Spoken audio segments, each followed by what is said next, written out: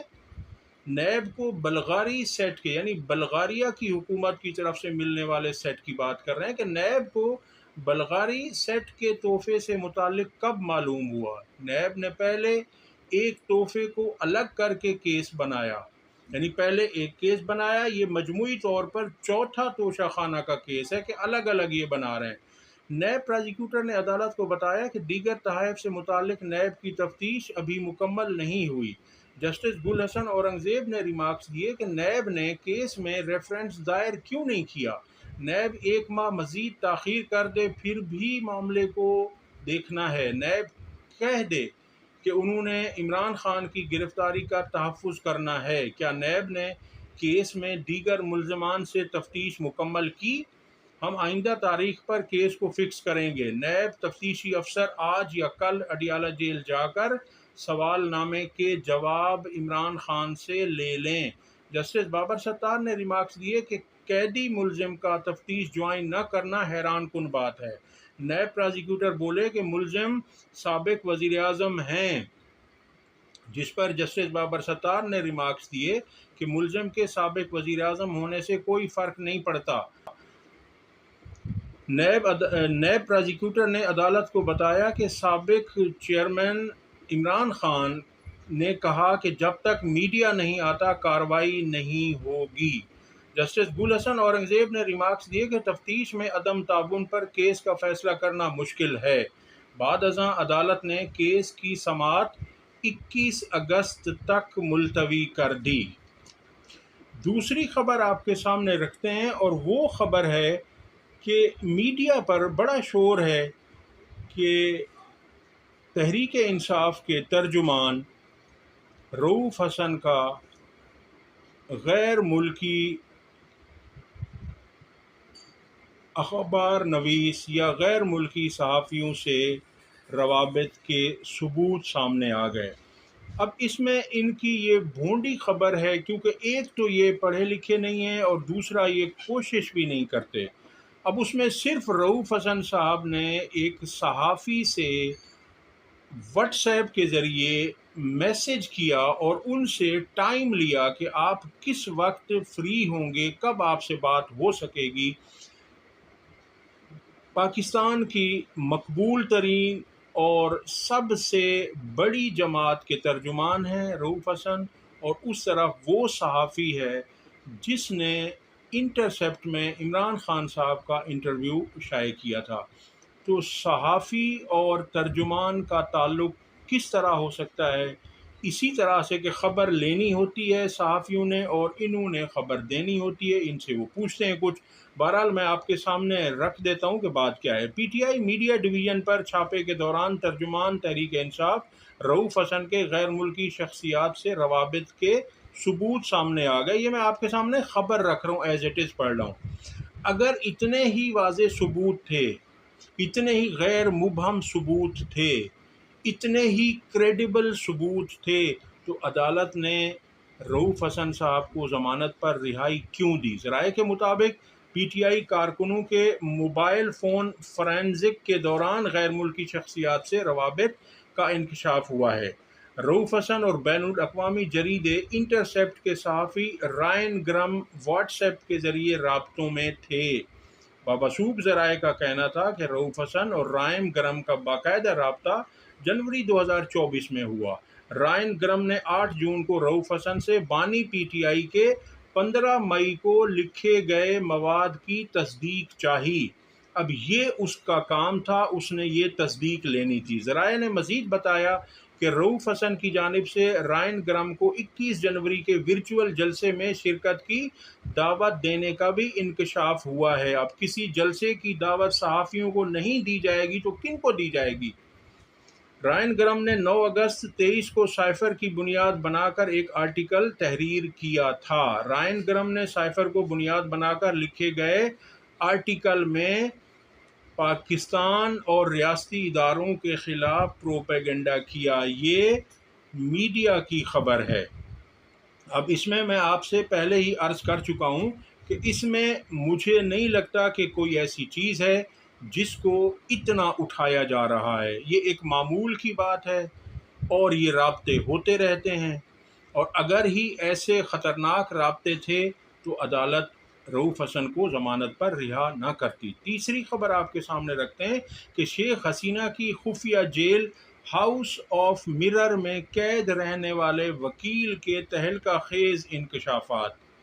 یہ وہ وزیر اعظم ہیں حسینہ واجد جنہوں نے بنگلہ دیشی عوام کا جینا حرام کر رکھا تھا، اور اب وہ وقت ہے کہ یہ جائے پناہ ڈھونڈ رہی ہیں مگر انہیں جائے پناہ کہیں نہیں مل رہی۔ وہ کہا جاتا ہے نا کہ یہ وقت کس کی رونت پہ خاک ڈال گیا، یہ کون بول رہا تھا خدا کے لہجے میں۔ یہ جو خود کو دنیاوی خدا سمجھنے والی تھی، آج وہ وقت ہے کہ انہیں کوئی پناہ دینے کو تیار نہیں، کوئی ملک انہیں اپنے پاس رکھنے کو تیار نہیں ہے۔ انہوں نے جو حال کیا، جو ظلم کیا، جبر کیا، فسطائیت کی، لوگوں کی جانیں لیں، لوگوں کی آزادیاں سلب کیں۔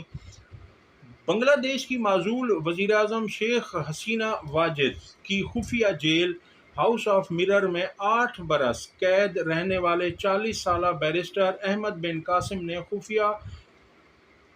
خفیہ جیل میں گزارے گئے اپنے 8 سالہ وقت کا احوال بتاتے ہوئے بہت سے انکشاف کیے۔ بین الاقوامی خبر رساں ادارے AFP سے گفتگو کرتے ہوئے بیرسٹر احمد بن قاسم نے بتایا کہ انہیں ان کے والد اور رہنما جماعت اسلامی میر قاسم علی کی وجہ سے 8 برس پہلے اغوا کر لیا گیا تھا، کیونکہ وہ اپنے والد کا کیس لڑ رہے تھے۔ انہوں نے بتایا کہ مجھے اغوا کرنے کے بعد ہاؤس آف مرر نامی خفیہ جیل میں منتقل کر دیا گیا، جسے بنگلہ دیشی فوج کی زیر نگرانی چلایا جاتا ہے، اور 4 دنوں بعد ہی میرے والد کو پھانسی دے دی گئی تھی۔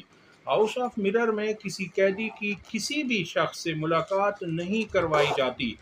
جیل میں مجھے 8 برسوں تک قید تنہائی میں رکھا گیا، جہاں میں نے بغیر کھڑکی والے سیل میں ہتھ کڑیوں میں بندھے ہاتھوں کے ساتھ اپنا وقت گزارا۔ احمد بن قاسم کا کہنا تھا کہ ہاؤس آف مرر کے گارڈز کو قیدیوں کو یہ بتانے کی بھی اجازت نہیں تھی کہ باہر ہو کیا رہا ہے۔ میں ایک دیندار مسلمان ہوں جسے قید کے دوران نماز کے اوقات جاننے سے بھی دور رکھا گیا، نہ ہی مجھے یہ پتہ چلنے دیا گیا کہ جیل میں کتنا وقت گزر چکا ہے۔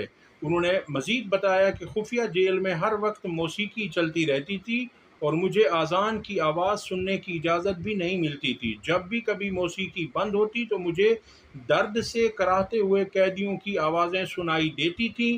وقت گزرنے کے ساتھ مجھے محسوس ہوا کہ یہاں پر میں اکیلا قید نہیں ہوں، کیونکہ بہت سے لوگوں کے رونے، چیخنے اور کراہنے کی آوازیں سنتا رہتا تھا۔ وہ کہا جاتا ہے نا کہ اللہ تعالیٰ کی لاٹھی بے آواز ہے، اللہ پاک کی پکڑ وَإِنَّ بَطْشَ رَبِّكَ لَشَدِيدٌ، بے شک اللہ تعالیٰ کی پکڑ بہت شدید ہوتی ہے۔ جب وہ پکڑتا ہے، جب وہ ڈھیل دیتا ہے تو انسان خود کو خدا سمجھنے لگتا ہے۔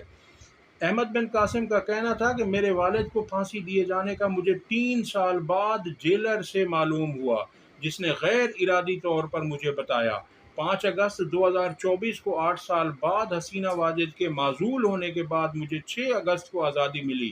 میری رہائی ملک کے نوجوانوں کے احتجاج کی وجہ سے ممکن ہوئی، جس کے بعد میری زندگی میں بہت سی تبدیلیاں آئیں۔ انہوں نے کہا کہ 8 سال بعد آنکھوں پر پٹی باندھ کر ہتھ کڑیوں میں جب مجھے پہلی دفعہ ہاؤس آف مرر سے باہر نکالا گیا تو میں نے پستول کی آواز سنی اور اپنی سانسیں روک لیں، لیکن وہ مجھے ایک کار میں بٹھا کر ڈھاکہ کے مضافات میں زندہ اور آزاد پھینک گئے۔ میری اچانک سے رہائی کا باعث بننے والی قومی بغاوت بارے مجھے کوئی علم نہیں تھا۔ 8 برس بعد مجھے پہلی دفعہ تازہ ہوا نصیب ہوئی، حالانکہ مجھے لگتا تھا وہ مجھے مار ڈالیں گے۔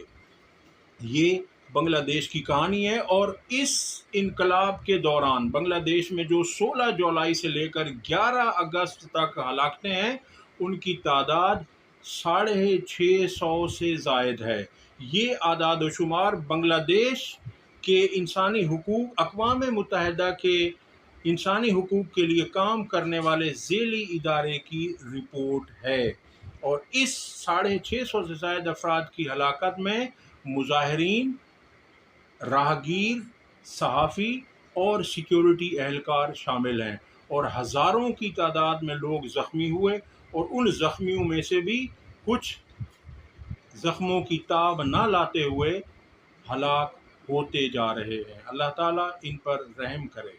اب تک کے لیے اتنا ہی، اگلی ویڈیو تک اللہ حافظ۔ اگر ویڈیو پسند آئی ہو تو اسے لائک اور شیئر کریں، اور چینل کو سبسکرائب کریں۔ اللہ حافظ۔